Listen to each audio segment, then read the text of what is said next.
Si pensamos en El libro de la selva, lo más seguro es que nos venga a la cabeza esa película de Disney tan alegre con la que muchos crecimos. Y por supuesto, ese oso bonachón cantando sobre buscar lo más vital. Claro, la historia del vínculo de Mowgli con Balú y Bagheera, su lucha por encontrar su sitio, ya sea con la manada de lobos o en el mundo de los hombres, es un clásico que todos recordamos.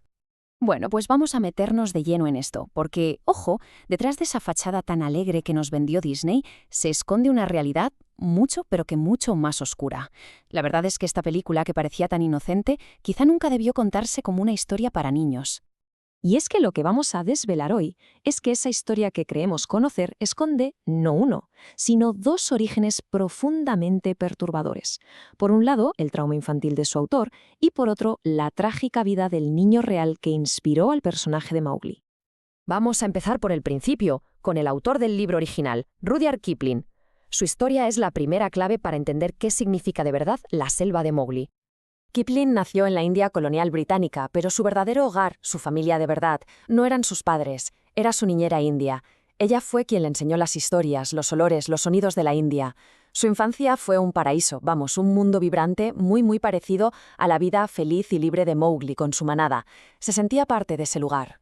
Y es justo aquí donde las dos historias, la de Kipling y la de Mowgli, se cruzan de una forma, pues, trágica.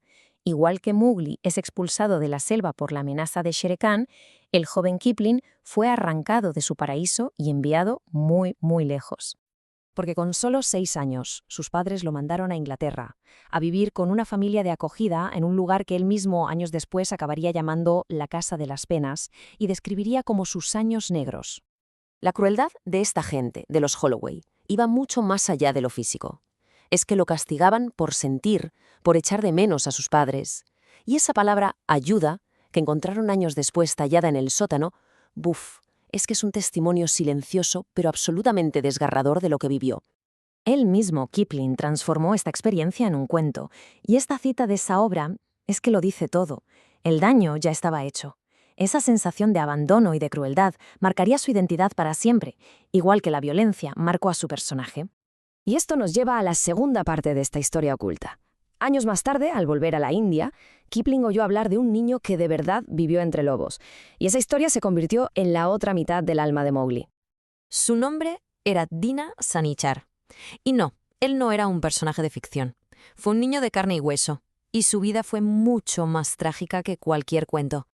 Fijaos, la vida de Sanichar y la creación del libro están conectadísimas. Lo encontraron décadas antes de que se publicara el libro, y su historia, claro, junto con la de otros niños salvajes, pues fascinó a la sociedad de la época.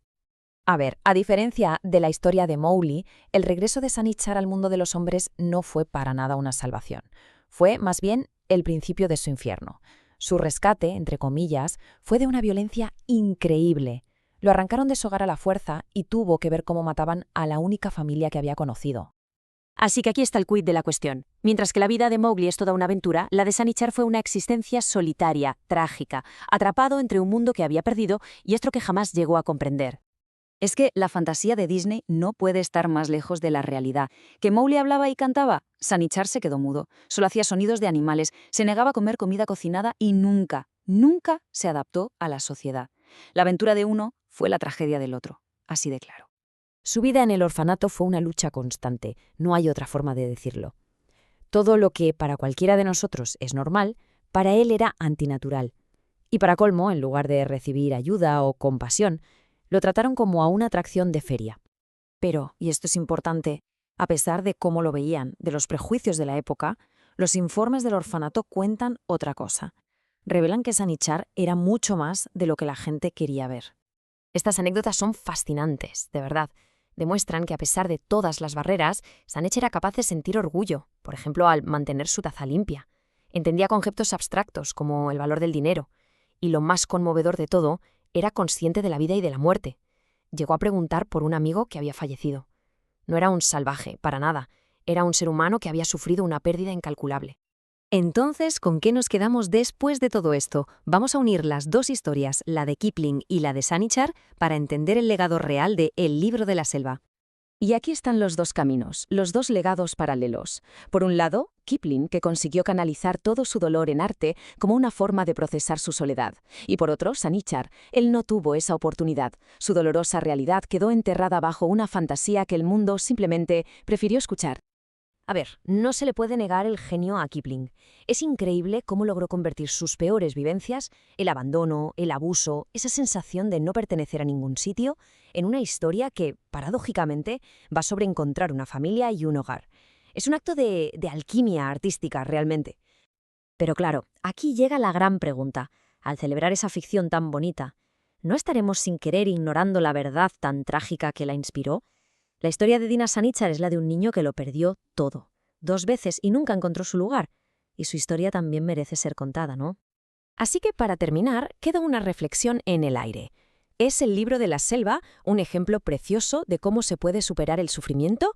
¿O es una historia que romantiza traumas tan profundos que, quizás, nunca debió ser contada como un cuento para niños?